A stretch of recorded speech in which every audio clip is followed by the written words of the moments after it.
Salam damai dan sejahtera untuk Bapak, Ibu, dan Saudara yang kekasih di dalam Kristus. Hari ini kita melanjutkan pembelajaran kita dari Katekismus Heidelberg, pertanyaan ke-112 yang berkaitan dengan perintah Tuhan yang ke-9, yaitu jangan menjadi saksi dusta. Di dalam pertanyaan 112 dinyatakan demikian, apakah yang dituntut di dalam perintah ke-9? Jawabannya, agar aku tidak bersaksi dusta terhadap siapapun, tidak memutarbalikkan perkataan orang lain, tidak menjadi pemfitnah atau pencemar nama baik, tidak menghakimi atau ikut mempersalahkan siapapun secara gegabah atau tanpa mendengarkannya terlebih dahulu, tetapi agar aku menghindari segala bentuk kebohongan dan dusta, karena itu adalah pekerjaan iblis. Supaya aku jangan sampai mendatangkan atas diriku sendiri murka yang dahsyat dari Allah, dan juga agar di dalam tindakan hukum atau semua tindakan lainnya, aku mengasihi kebenaran, mengatakan kebenaran dengan jujur, dan mengakui kebenaran, dan agar sejauh yang aku mampu, aku membela dan memajukan kehormatan dan nama baik sesamaku. Bapak, Ibu, Saudara yang kekasih di dalam Kristus, di dalam konteks kekinian, berita hoax yang dicetuskan, disampaikan, atau dituliskan, bahkan video atau gambar yang disamarkan melalui berbagai media, terkhusus media sosial, begitu merebak, marak, menjadi alat propaganda, alat untuk memberikan suatu hal yang jahat, yang najis, yang cemar. Berita bohong itu sudah ada sejak di Taman Eden. Bagaimana iblis memutarbalikkan kebenaran firman Tuhan, memberikan penjelasan yang setengah-setengah, dan memberikan dorongan untuk menjadi pelaku kejahatan.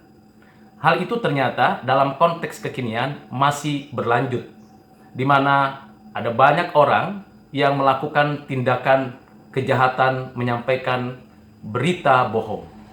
Di dalam konteks pengadilan, setiap orang yang didakwa atau terdakwa harus menyampaikan sebuah kesaksian, dan kesaksiannya harus ditunjukkan dengan fakta, bukan hanya data.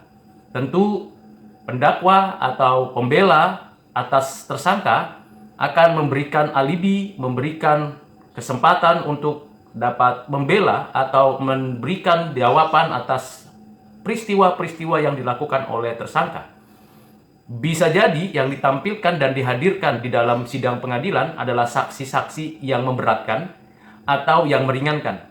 Namun yang lebih penting adalah apakah yang disampaikan, disaksikan, baik dengan perkataan verbal maupun dengan sebuah bukti-bukti yang aktual, itu merupakan sebuah hal yang benar.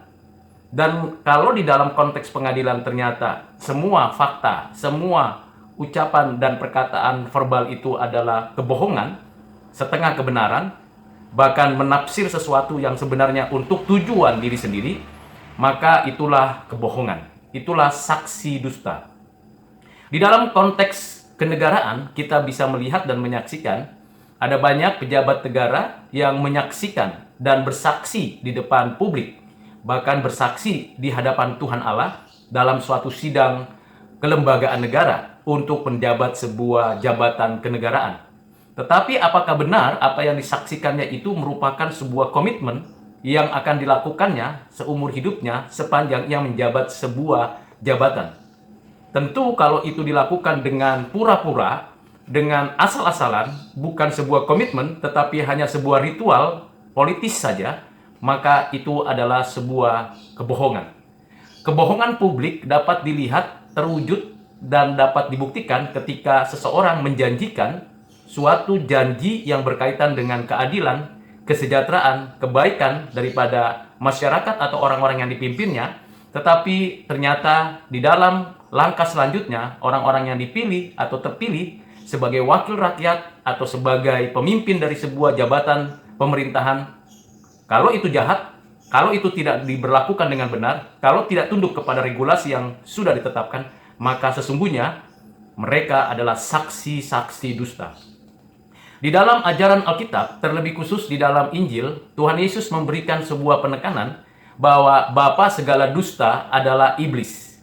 Iblis memang piawai di dalam memainkan kata-kata, bahkan di dalam memberikan sebuah argumentasi yang memberikan kepada orang lain sebuah dorongan untuk berdusta, berbohong, tidak jujur, tidak ada integritas. Bapak Ibu Saudara yang kekasih di dalam Kristus, di tengah-tengah keluarga, dalam hubungan suami istri, dalam hubungan orang tua anak, dalam hubungan kakak adik, di dalam rumah tangga, perlu dan penting untuk memberikan sebuah komitmen dan hidup yang jujur. Jika iya, katakan iya. Jika tidak, katakan tidak.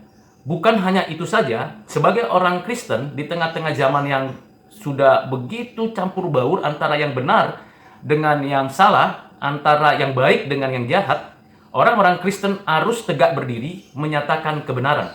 Menyatakan kebenaran dengan penuh keberanian tentulah bukan sekedar kata-kata kosong, hampa, dan sia-sia, tetapi suatu gerakan dalam hati untuk betul-betul dilakukan dan pernyataan-pernyataan yang dapat dibuktikan secara aktual.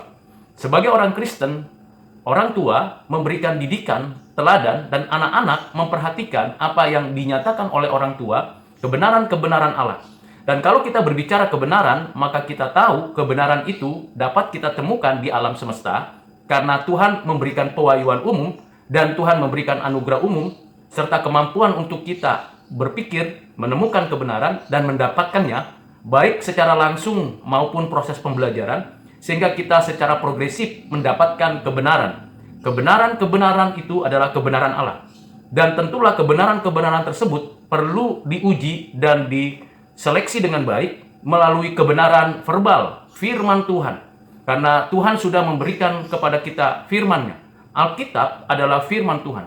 Kebenaran yang memberikan kemerdekaan, bukan saja pengenalan kita akan Allah, diri, dan semesta alam, tetapi juga Alkitab menjadi cara pandang, kacamata, bahkan teropong untuk menyelidiki, untuk memberi nilai, untuk memaknai kebenaran-kebenaran yang kita sudah peroleh di semesta alam ini, dengan berbagai macam ilmu pengetahuan dan teknologi yang sudah dihasilkan oleh manusia melalui karya pekerjaan Tuhan secara umum.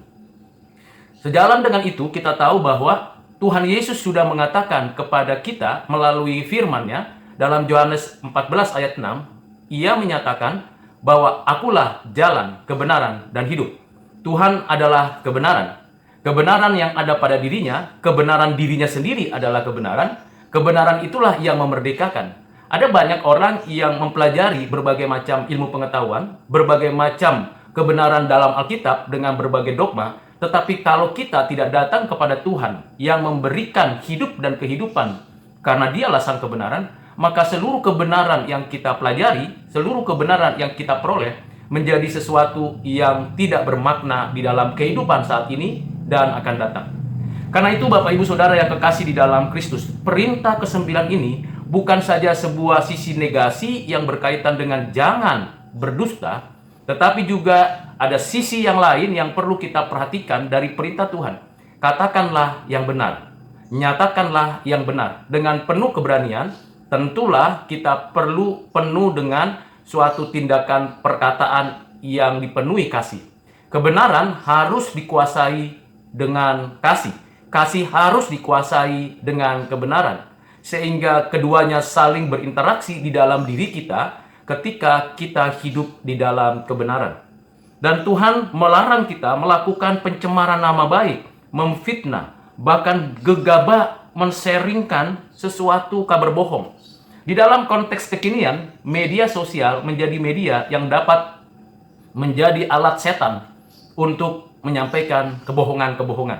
Ada orang-orang yang beragama lain yang tidak mengerti Alkitab, yang tidak mengerti siapa Tuhan Yesus, kemudian mereka mencemarkan, memfitnah, bahkan menyampaikan hal-hal yang mereka tidak kuasai, mereka tidak imani, mereka melakukan kejahatan publik melalui video, melalui perkataan. bahkan melalui perdebatan, bahkan diberikan sebuah ulasan-ulasan dari pemimpin-pemimpin agama mereka. Itu adalah kejahatan, karena mereka memfitnah siapakah Tuhan Yesus Kristus. Mereka menyampaikan berita-berita bohong, dan Tuhan murka atas mereka. Tentu nasib kekekalan mereka sudah ditentukan oleh Tuhan karena kejahatan tersebut. Kita tidak mau mengikuti pekerjaan iblis yang melakukan kebohongan-kebohongan. Kalau kita di dalam dunia pendidikan, di dalam dunia akademis, kita perlu berkata jujur dan mengungkapkan kejujuran itu melalui apa yang kita tuliskan dan kita peroleh. Apabila kita mengkutip, mendapatkan pengetahuan dari orang lain, kita perlu memberikan suatu catatan kaki atau referensi bahwa apa yang ditulis, apa yang dikatakan berasal dari pihak yang sudah terlebih dahulu menuliskannya. Itu namanya sebuah usaha untuk mencegah kebohongan, atau dalam istilah lainnya, kita menolak plagiarisme, menolak copy paste, menolak tindakan-tindakan kejahatan seperti itu. Kita harus jujur mengatakan secara akademis, dan itu memberikan kepada kita kesempatan menghargai sesama kita yang sudah berupaya memperjuangkan kebenaran. Selain itu, kita harus betul-betul menyadari bahwa upaya kita menegakkan kebenaran adalah upaya seumur hidup kita, bukan sekali-sekali atau jika perlu. Tidak ada istilah bohong putih atau dusta yang membawa kebaikan. Itu adalah tipu daya si iblis. Tidak ada yang namanya karena kebaikan perlu dibutuhkan oleh orang itu lalu kita berbohong akan fakta yang sesungguhnya. Kita harus jujur total. Karena Tuhan juga sudah menyatakan keadaan dan seluruh keberadaan karyanya dengan seadanya, jujur total.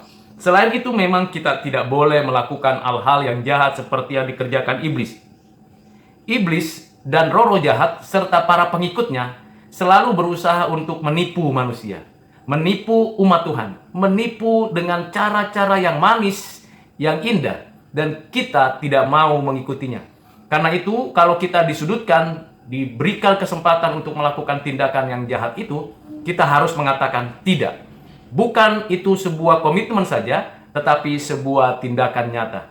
Mari, Bapak, Ibu, Saudara yang kekasih di dalam Kristus, berkatalah yang benar, berkatalah yang jujur, berkatalah sesuai dengan fakta. Ketika kita menyampaikannya, perlu diingat juga konteksnya. Tidak semua orang bisa langsung menerima. Kita memang bisa langsung mengatakan yang benar, tetapi kita ingat, kita perlu perhatikan cara kita menyampaikan kebenaran. Kadangkala kita tahu bahwa orang itu belum siap mendengarkan kebenaran. Kita bisa gunakan perumpamaan, ilustrasi. Tetapi pada akhirnya kita harus menjelaskan yang benar yang mana, yang salah yang mana.